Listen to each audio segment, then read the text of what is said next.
Hi everybody, we're going to start our brand new class novel, which is called The Explorer by Catherine Rundell, and it's set in the Amazon rainforest, just like all our topic work is for this half term.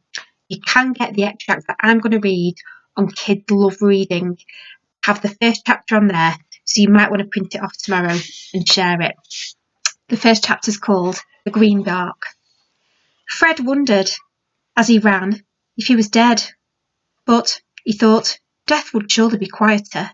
The roar of the flames and his own blood vibrated through his hands and feet. The night was black. He tried to heave in breath, to shout for help as he ran, but his throat was too dry and ashy to yell. He jabbed his finger into the back of his tongue to summon up spit. "Is anyone there? Help! Fire!" he shouted. The fire called back in response. A tree behind him sent up a fountain of flames. There was a rumble of thunder. But nothing else replied. A burning branch cracked, spat red, and fell into a cascade of sparks. Fred leapt away, stumbling backwards into the dark and smacking his head against something hard. The branch landed exactly where he'd been standing seconds before. He swallowed the bile that had rose in his throat and began to run again, faster and wilder. Something landed on his chin, and he ducked, smacking his face. But it was only a raindrop. The rain came suddenly and hard. It turned the soot and sweat on his hands to something like tar, but it began to quench the fire. Fred slowed his run to a jog and then to a stop. Gasping, choking, he looked back the way he'd come. The little aeroplane was in the trees. It was smoking, sending up clouds of white and grey into the night sky. He stared around, dizzy and desperate, but he couldn't see or hear a single human, only the fern-like plants growing around his ankles and the trees reaching hundreds of feet up into the sky, and the panicked dive and shriek of the birds. He shook his head hard, trying to banish the shipwreck roar in his ears. The hair on his arms was singed and smelt of eggs. He put his hand to his forehead. His eyebrow had charred and part of it had come away on his fingers. He wiped his eyebrow on the sleeve of his shirt. Fred looked down at himself.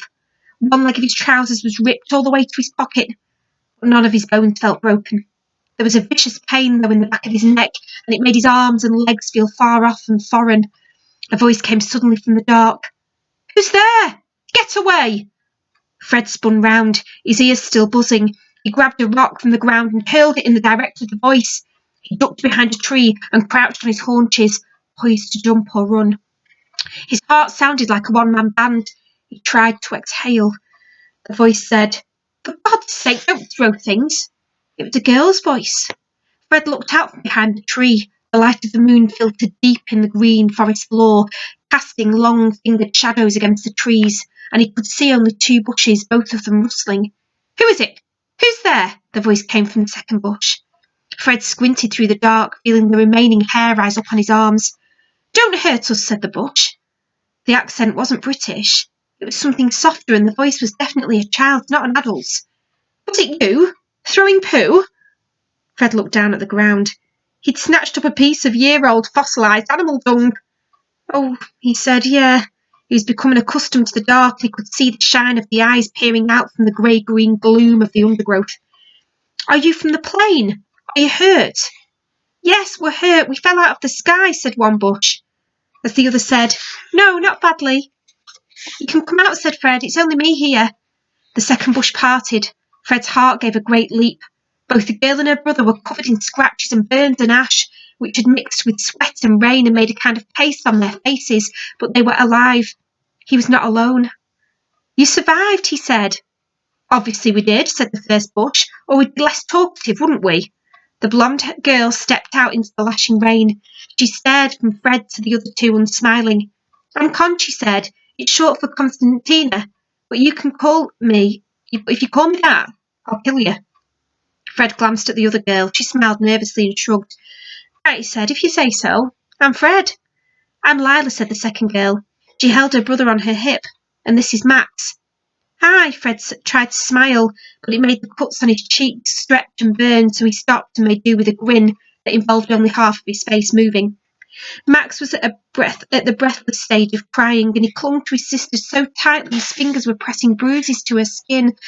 She was leaning over on one side to hold him up, shaking with the effort.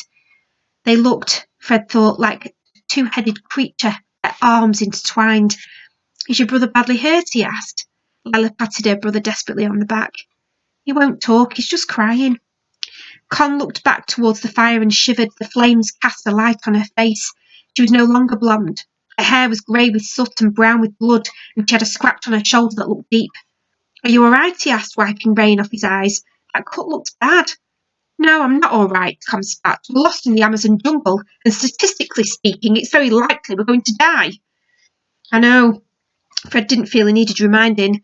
I meant, so no. Con's voice grew thin and high. I think it would be safe to say that none of us are all right, not at all, not even slightly. The bushes rustled and the rain hammered down on Fred's face. We need a shelter, he said, a big tree or a cave or something that would... No! Max gave a scream, a yell that was wet with spit and fear. Fred stepped backwards, raising his hands. Don't cry, I just thought... Then his eyes followed Max's pointing finger. There, 3 inches from Fred's shoe, was a snake. It was speckled brown and black, patchworked to match the jungle floor, and its head was as big as a fist. For 1 second nobody breathed. The jungle waited. Then Max let out a second scream that dug deep into the night, and the 4 of them turned and fled. The ground was sodden, and they ran pell-mell, sending up mud into one another's eyes, grazing their elbows against trees. Fred ran as if his body was not his own, faster than he'd ever run before, his palms stretched out ahead of him. He tripped over a root and turned a full somersault, coming up to spitting earth. He ran on. The rain blinded him, and shadows flashed past him in the darkness. There was a yell behind him. Please, Max, said Lila. Fred turned back, skidding in the mud. He won't run. Lila bent over her brother. And I can't carry him.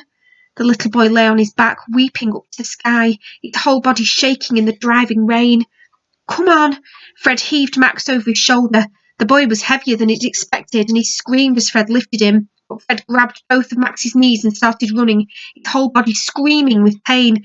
He could hear Lila, her feet thumping close behind. The stitch in Fred's side was unbearable when he tore out of the trees and into a sudden clearing. He halted, and Max bumped his head against Fred's spine and yelled. Angrily, he began to bite one of Fred's shoulder blades. Please don't, said Fred, but he was barely paying attention to the boy on his back. He stared, stunned, ahead of him. They were standing at the edge of a wide circle of trees, open to the sky and lit by the fat moon. There was a carpet of green moss grass, and the stars above them were clustered so thickly that the silver outnumbered the night. Fred lowered Max to the ground and stood over him, and put his hands on his thighs. Did the snake chase us? Said Max. No, gasped Con. How do you know? Wailed Max. Lila dropped to her knees, clutching at her side. Snakes don't, Maxie. We both know that. I just... Panicked, said Con. Her voice was bitter. That's what happened. See, look, no snakes. We were stupid, and now we're even more lost. The ground in the clearing sloped slightly towards a large puddle of water. Fred crossed over to it, his muscles aching, and sniffed. It smelt of rotting things, but he was feverishly thirsty. He took a tiny sip and immediately spat it out. Not good, he said. It tastes like a dead person's feet. But I'm thirsty, said Max. Fred looked around the clearing, hoping to find water before Max started to cry again. If you wringed out your hair, he said, there'll be water in it. And he tugged his own dark fringe over his forehead and twisted it. A few drops fell on his tongue. It's better than nothing. Max chewed his hair for a second and then scrunched his eyes closed. I'm scared, he said.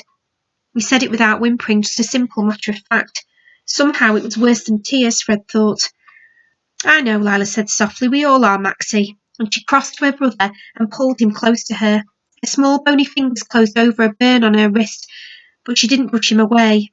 She began to whisper in his ear in Portuguese, something soft, a song, a lullaby. They were both shaking slightly. Fred swallowed. All this will look less bad in the morning, he said. Will it? Said Con. There was a bite to her question. Will it really? It can't look much worse, he said. Once it's light, we'll be able to work out a way to get home. Con looked at him hard. There was a challenge in her look, and Fred stared back unblinking.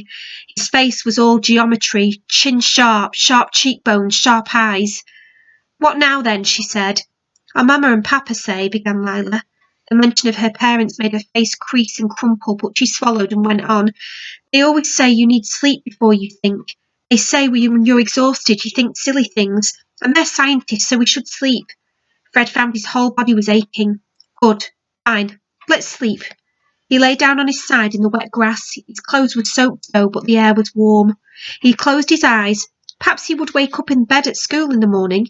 he thought, next to his snoring roommates, Jones and Grace. An ant crawled over his cheek. But aren't we supposed to stay awake in case we die of concussion? Said Con. I think if we'd got concussion, we'd be dizzy, said Lila. Fred, already half asleep, tried to work out if he was dizzy. The wheels began to spin away from him. If we all die in the night, I'm blaming you, said Con. It was on that cheering thought that Fred felt himself dropping down, down, away from the jungle and the thick night air, and into sleep. The next chapter tomorrow is called The Den. Bye, Endeavour. I hope you enjoyed it. See you soon.